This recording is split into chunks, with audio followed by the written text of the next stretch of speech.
economic activities. This is a national policy document that aims to contribute to the industrial transformation of the Gambia from its current stage to one that adds significant value to its products by increasing the competitiveness of industrial enterprises through policy advice, investment, and technology promotion. The full implementation of the program, however, does not go without some few challenges. Although the importance of the country program as a key enabler in the Gambian economy may appear obvious, funds for the full implementation of these carefully selected components with their shared synergies have yet to be fully secured.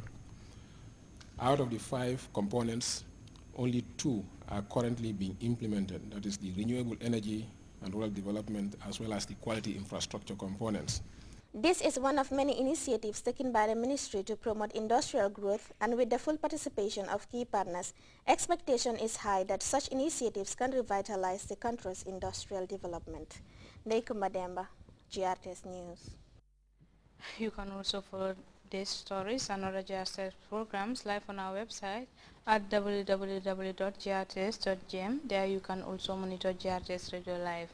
We'll be back with more stories after the break. Recharge. AfriCell has done it again with the extremely highest bonus on the lowest recharge. That's right. That's the new AfriCell e-voucher credit recharge. Now recharge between $5 and $40 and get a 25% bonus.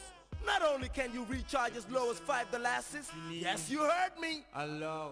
Recharge as low as $5 and you will get a 25% bonus. Extremely the highest bonus in the Gambia. Extremely affordable. Extremely low. That's the AfriCell Extreme Recharge. For more info, call 111.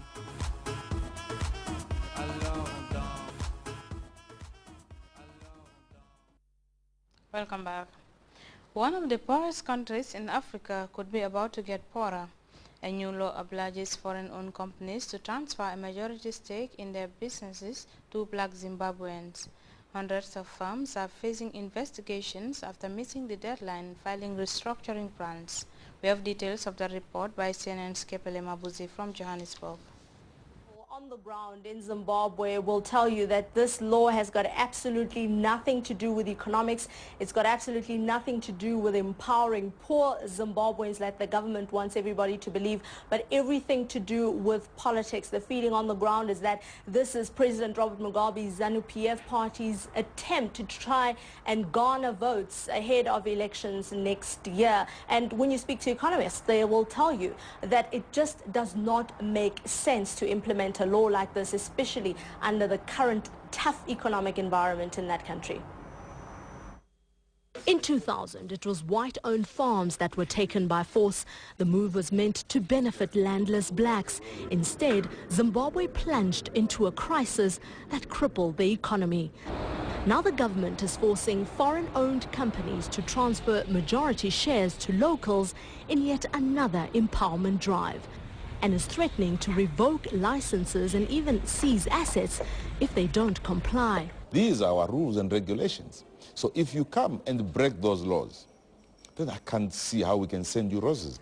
Global insurer Old Mutual has agreed to give up a 25% stake for now. But it is not a question of us giving away shares for free. There has to be structures that ensure that we get market-related value. Where will the money come from? Because Zimbabwe is broke. They've got no money.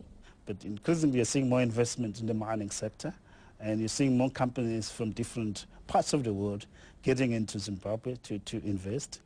Economist Iraj Abedian says most foreign companies have not made a profit for years and consider their Zimbabwean assets worthless. The cost of modernizing, upgrading, expanding and growing such businesses will be squarely on the shoulder of indigenous Zimbabweans. What does that mean for the economic outlook of the country in the long term? That means a further slowdown in the resuscitation of the Zimbabwean economy. And ultimately, more suffering for the people of Zimbabwe. It is a story perhaps more suited to an action thriller than real life. a black nationalist fugitive on the run for 41 years after breaking at a jail in the United States and later hijacking a plane, has finally been found in Portugal.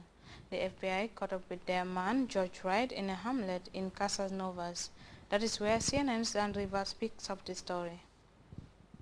The tiny house in rural Portugal where George Wright spent the last 20-odd years. His life story reads like an incredible Hollywood thriller. It is alleged that in the 1960s he was involved in a series of armed robberies. He was convicted for one in 1962. He escaped from prison, though, in 1970, and in 1972 he and other members of the Black Liberation Army hijacked a plane in Detroit, Delta 841, to Miami. Wright boarded the plane dressed as a priest. He smuggled a gun on board hidden inside a Bible and held 88 passengers hostage. They demanded that the FBI turn up with $1 million in cash. But to ensure that the FBI weren't armed, they insisted the FBI wore only their swimming costumes, which the FBI humiliatingly had to do. Incredible footage of the FBI delivering these suitcases full of money. The hijackers, including George Wright, then took the plane up to Boston, where they picked up another flight member and then demanded to be flown to Algeria, where they disappeared. The money was handed back by the Algerian authorities to the US government, but George Wright and his fellow hijackers disappeared, and the trail went completely cold from then on until just recently, this week, when the FBI and the police and the authorities here in Portugal managed to arrest him. And this is where he's been, certainly for the last 20-odd years. Locals here say they are gobsmacked with the news. I can't believe it. I'm very shocked. I can't believe it. They were very nice people. Very nice people. I'm shocked. I really can't understand this.